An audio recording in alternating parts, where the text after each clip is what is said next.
Yep, it's true. I was left in the middle of a very snowy street in the middle of downtown Denver.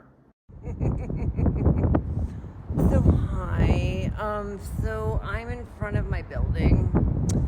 My Lyft driver just left me here, in the middle of the street. So here's what happened. I was in Colorado and I was visiting my family because my dad and I, we share a birthday, which is really, really cool.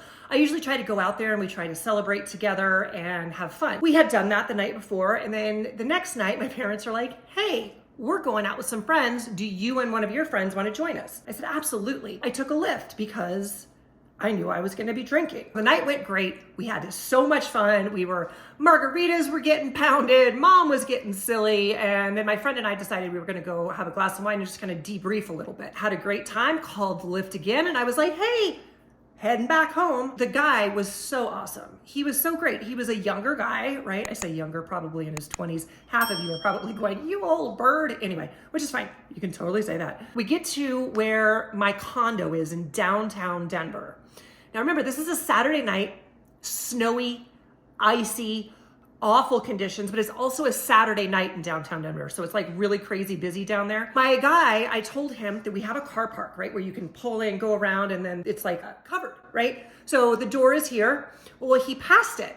And I said, oh, well, that's okay. Like you can go back around, just really quickly and go back in, or you can just back up and go in. And he goes, yeah, no, I can just drop you off here. And I'm like, that's fine. Didn't think anything of it. He's getting out of the car. I'm getting my chair. I'm putting the wheels back on and putting the cushion back on, get my chair ready. And I push really hard with my hands, which is a big no-no in wheelchair land, but I do it. And so when I went to get into my chair, I pushed, my chair slid out from under me. Boom!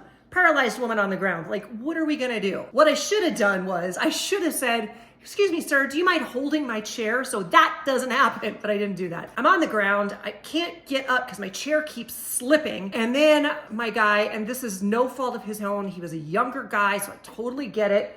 Might be his first job. It is what it is.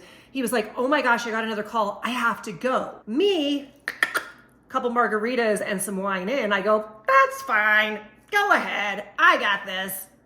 Why would I think that I've got this when I've been trying for 10 minutes maybe? Not sure that's how long it was, but I've been trying for a minute to try to get up off of this busy street. He takes off. I'm in front of my building. I keep trying to get in my chair. I can't do it. Chair keeps slipping. What I should have also done was pushed my chair and kind of boot scooted over to the curb to keep my chair from moving backwards. I could have done that. I was not thinking properly. So I thought, we've got 24-hour concierge at my building. Woohoo! Someone can come and hold my chair for me.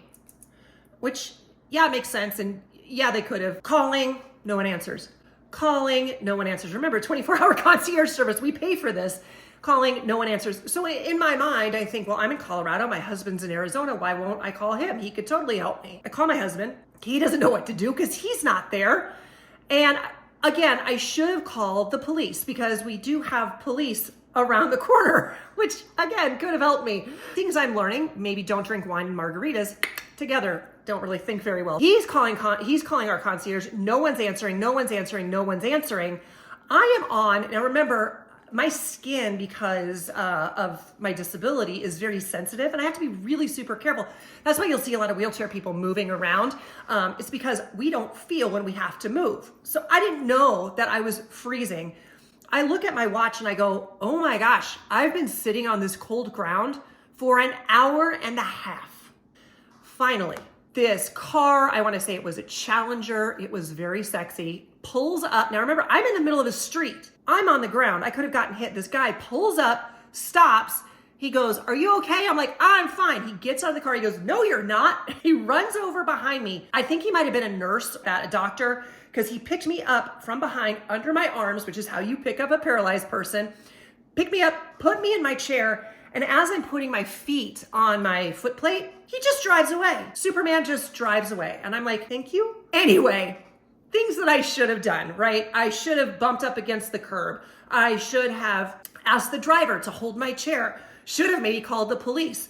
There were so many other things that I could have done. And here's the thing, when you're in a wheelchair, you learn to think 3 steps ahead.